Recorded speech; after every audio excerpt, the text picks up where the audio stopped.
Hi friends, ഒരുപക്ഷെ മലയാളികൾ ഒന്നടങ്കം തെല്ലുഞ്ഞെട്ടലോടെയാണ് ആ വാർത്ത കേട്ടത്.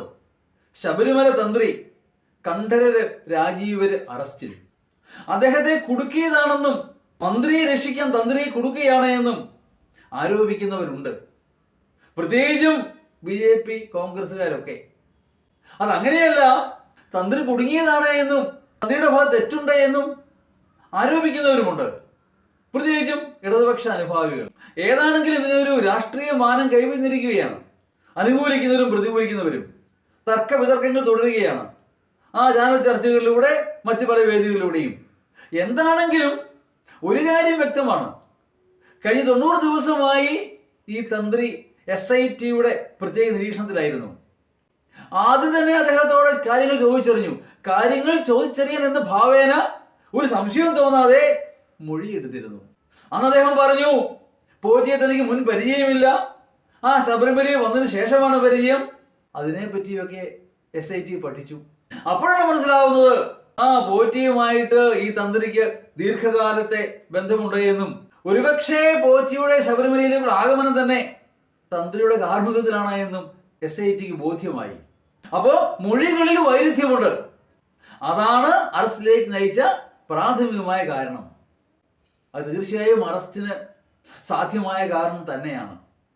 എന്തുകൊണ്ട് തന്ത്രി കള്ളം പറഞ്ഞു?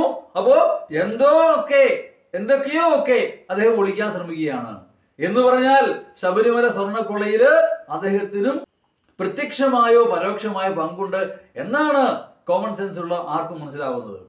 നമുക്കറിയാം, ശബരിമലയിലെ ഭരണകാര്യങ്ങൾ എന്ന് പറയുന്നത് അഡ്മിനിസ്ട്രേറ്റീവും ഉണ്ട്, ആചാരപരമായിട്ടുണ്ട്. ആചാരപരമായ കാര്യങ്ങളിൽ പൂർണ്ണ അധികാരം തന്ത്രിക്ക് തന്നെയാണ്.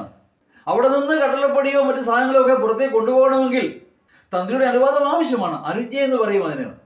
ഇതൊന്നും വേണ്ടല്ലോ. നമ്മൾ വെറുതെ ആലോചിച്ച് നോക്കി, നമ്മളൊരു ഭക്തനാണെങ്കിൽ അയ്യപ്പ ക്ഷേത്രത്തിലെ കട്ടളപ്പടിയൊക്കെ ഇളക്കിക്കൊണ്ട് പോകും. നമ്മളാണ് ചോദിക്കല്, എന്താ ചേട്ടാ പരിപാടി, ഇത് എങ്ങോട്ടേക്ക് കൊണ്ടുപോകണത്? ഇത് കൊണ്ടുപോകുന്ന ആചാരവിരുദ്ധമല്ലേ? അങ്ങനെ ആചാരവിരുദ്ധമായ ഒരു സംഭവം നടന്നിട്ടും അദ്ദേഹം അതിനോട് പ്രതികരിച്ചില്ല, അഥവാ മൗനാനുവാദം നൽകി. തെറ്റുകുറ്റങ്ങൾ എന്തൊക്കെയാണ്? 2 രീതിയിലുണ്ട്. Act of omission and commission. ചെയ്യേണ്ടത് ചെയ്താൽ മാത്രമല്ല, ചെയ്യേണ്ടത് ചെയ്യാതിരുന്നാലും തെറ്റ് തന്നെയാണ്, കുറ്റകരമാണ്. എന്ന് പറഞ്ഞാൽ തടയേണ്ടവരെ തടഞ്ഞില്ല, തന്റെ ഡ്യൂട്ടി അദ്ദേഹം നിർവഹിച്ചില്ല, അദ്ദേഹം കൃത്യവിലോപം വരുത്തി. അങ്ങനെ ഒരുപാട് കുറ്റാരോപണങ്ങളുണ്ട്. എന്തൊക്കെയാണെങ്കിലും അദ്ദേഹത്തിന്റെ കൈകൾ ശുദ്ധമല്ല എന്ന് പ്രഥമ ദൃഷ്ട്യാ ബോധ്യമാണ്. തുറന്നുള്ള കാര്യങ്ങൾ അന്വേഷണം നിങ്ങൾ നിശ്ചയിക്കട്ടെ. ചാനൽ ചർച്ചയിലിരുന്ന് സമൂഹ മാധ്യമങ്ങളിലൂടെ അല്ല ഇതൊന്നും പ്രതികരിക്കേണ്ടത്, അല്ലെങ്കിൽ ഉത്തരം കണ്ടെത്തേണ്ടത്. നിയമത്തിന്റെ വഴിക്ക് SIT അന്വേഷണം തുടരട്ടെ. നമുക്ക് കാത്തിരിക്കാം. Thank you.